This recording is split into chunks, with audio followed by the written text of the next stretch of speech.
Hi, my name is Andy Kong. I'm a program manager on the Visual Studio team. I'm going to show you how to build a modern business application with LightSwitch and walk you through some of the new things we added to LightSwitch in Visual Studio 2013. In this scenario, let's say Contoso Company often sends out representatives to trade shows across the world. At these events, they will set up a booth and show the product to potential customers. They would like to build a mobile app that allows them to quickly capture these potential customers' contact info via their devices.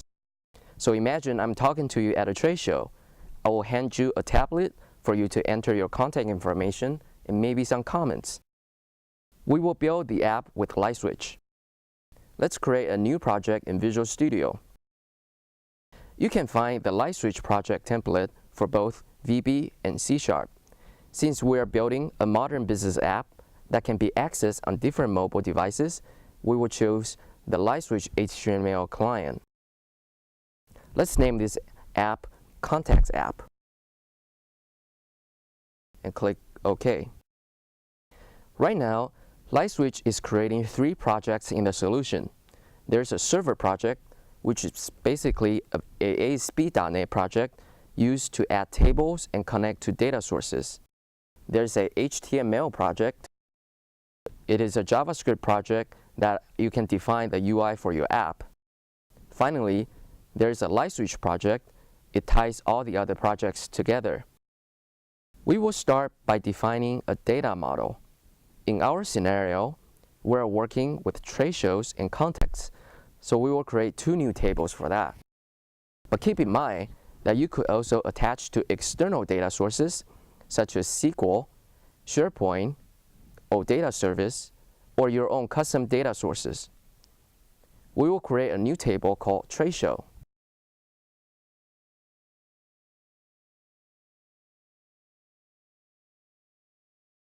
Let's add some fields. We have a title, a show date, and location. Next, we will create another table called Contact and add some field.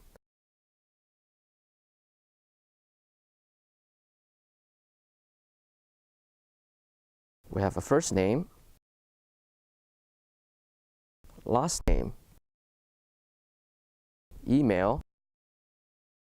LightSwitch provides a set of business types, such as email address and phone number. In Visual Studio 2013, we also added new types such as person and datetime offset. These business types come with specific validation logic and visualizations in both the tooling and runtime. In this case, I will select email address. Let's also add a phone number using the phone number type. And we'll add a field for comment. And we can make these 2 fields as optional. Next, we want to define the relationship between the 2 tables. Click the Relationship button. In the Add New Relationship dialog, I could easily set that up. In this case, we have a one-to-many relationship between contacts and trade show. The dialog even spells that out for me. A contact must have a trade show. A trade show can have many contact instances. I'll click OK, and the designer shows that relationship. Now we have defined the data model. Let's change our focus to designing the UI for the app. We will start by creating 3 screens and define the navigation flow between them. The first screen will show a list for browsing all the trade shows already entered in the database. From there, user can add a new trade show via the second screen. Or the user can tap on a trade show to see a list of contacts with the third screen. Let's create the first screen via the Context menu on the Screens node. We'll select Add New Screen. LightSwitch provides 3 screen templates that represent common UI patterns for browsing, viewing, adding, and editing data. In this case, we want a browse screen on trade show. a screen is created for you. In the Screen Designer, you see a screen content tree in the middle that represent the visual elements in the UI. Visual elements are bound to a data member on the left side of the designer. For example, in this screen, we have a list visual showing values from the trade show dataset. We can also choose to render this dataset as a table or a tile list. Let's use a tile list for trade show. We can also customize what will appear on a tile. Let's delete some fields, and we can also make the title larger by changing the font. Next, I want to put an Add button on the screen that shows some UI for me to add a trade show to this list. We'll add the button in the command bar. Here, you can write your own method using JavaScript code for this button, or in our case, we can select a set of commonly used functionalities. In this case, I want to add to the trade shows dataset, so I will select that and click OK. The tool will guide me to create a new screen. Let's name this Add Trade Show.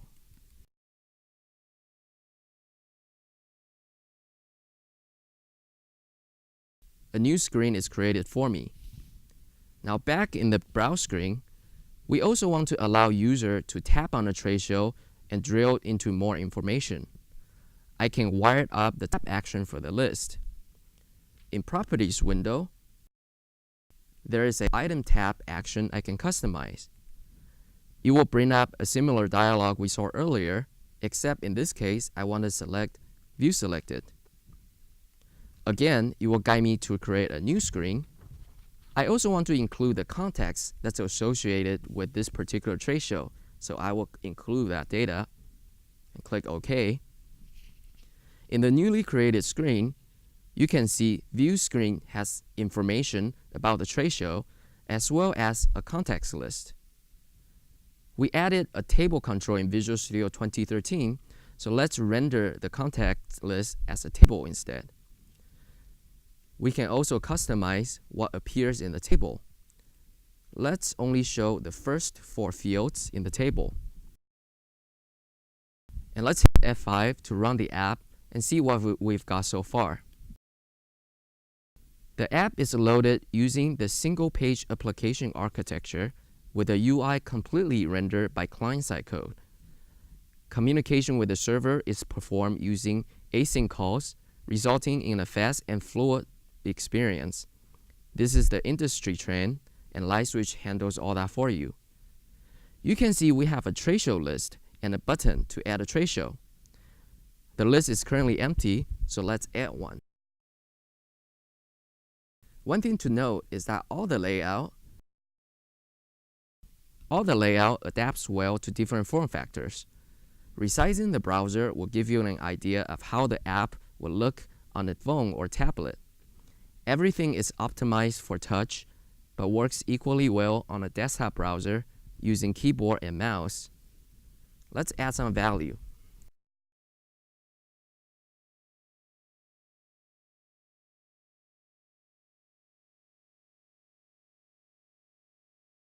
Now we can tap on the newly created trade show to see more detail.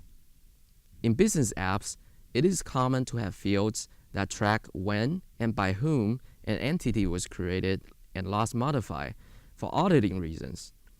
In Visual Studio 2013, LightSwitch does that automatically for you. We can also tap on Contacts and see we have a table of contacts for this trade show. It is currently empty. We need to add a new UI for that. So let's go back. Similar to what we did earlier, I will add a button in the command bar.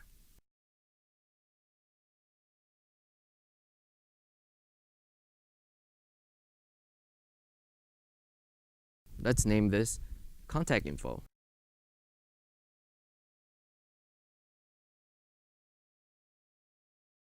We can also wire up the table's tap action to reuse the same screen for editing.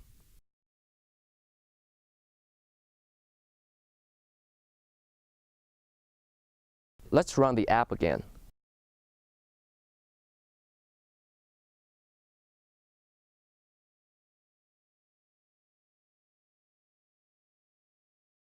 and we will add a new contact. Since we define the email and phone number as business types, we'll get some built-in validation logic. If I enter something that's not an email, I will get some error.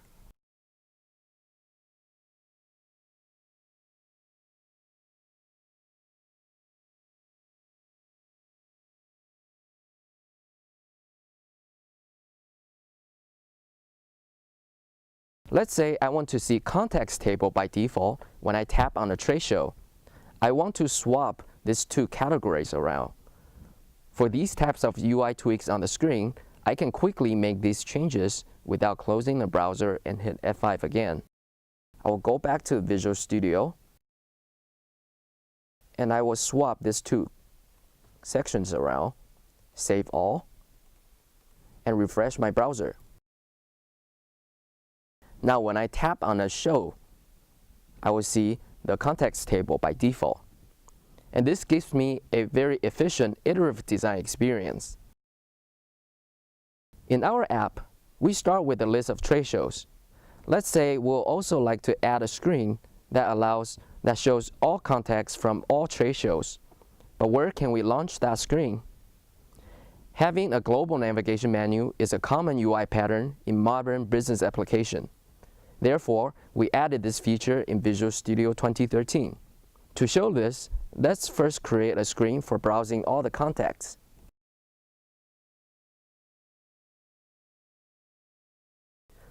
We will create a browse screen for contacts.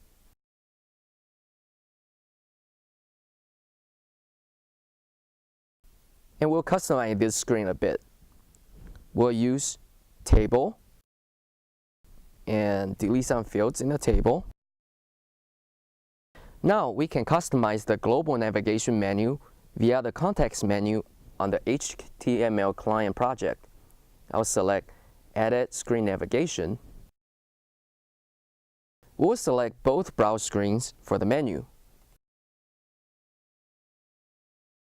Now let's run the app.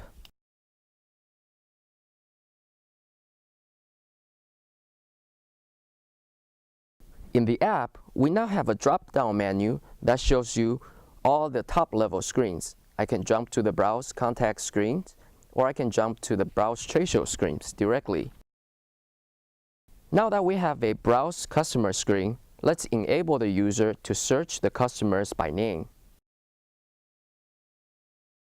In the Browse Contact screen, the contacts table is bound to a data set of type contact. We can add a search parameter to that data set. Click Add a Query. In the Screen Query Designer, we can add some filters and wire them up to a parameter. Let's filter by first name and last name.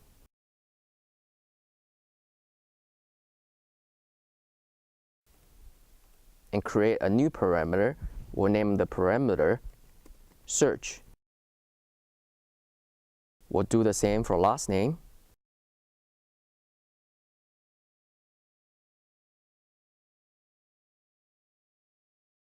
We can also mark the parameter as optional.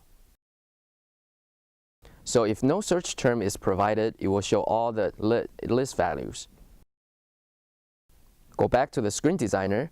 You can see now we have a search parameter called Search. We can create a visual for the parameter by dragging it to the screen content tree. We will render the parameter as a text box. And let's run the app.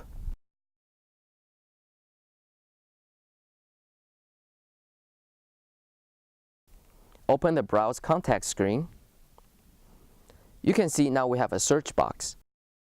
If I search for AN, it will return the value I just added. If I search for X, it shows nothing. And if I don't have any search terms, it shows the entire list. We have a fully functional app now without writing a single line of code. LightSwitch saves me a lot of time so I could focus on the business logic specific to my app. Let's use a simple example. When a trade show is added, let's say we want to default the trade show date to today's date. We can write some default logic for that.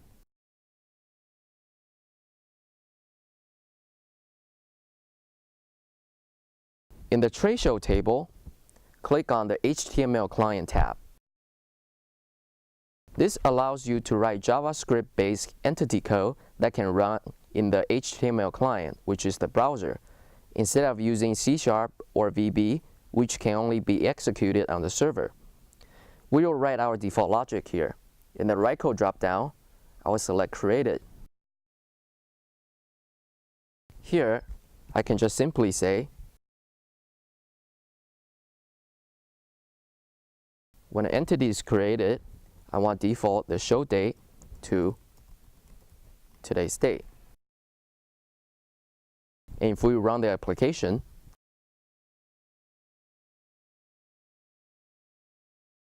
click on Add, show date is now defaulted to today's date. Branding is also another important element in business applications.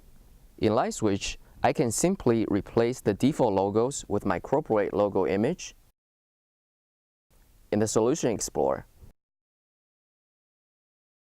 I can also quickly change the theme of my app by modifying the default.htm. LightSwitch provides two themes, light and dark. You can easily switch to the dark theme by updating the CSS reference.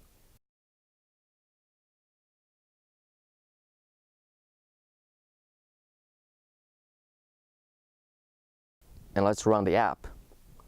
You can also supply your own theme by customizing it via jQuery Mobile's theme roller. Finally, let's publish the app to the cloud. On the LightSwitch project, let's select Publish. The Publish dialog will walk you through the choices you have to make when publishing an app. I already have a Windows Azure subscription, so I'm going to use that. If you don't have one, you can get a free trial subscription by visiting Windows Azure website.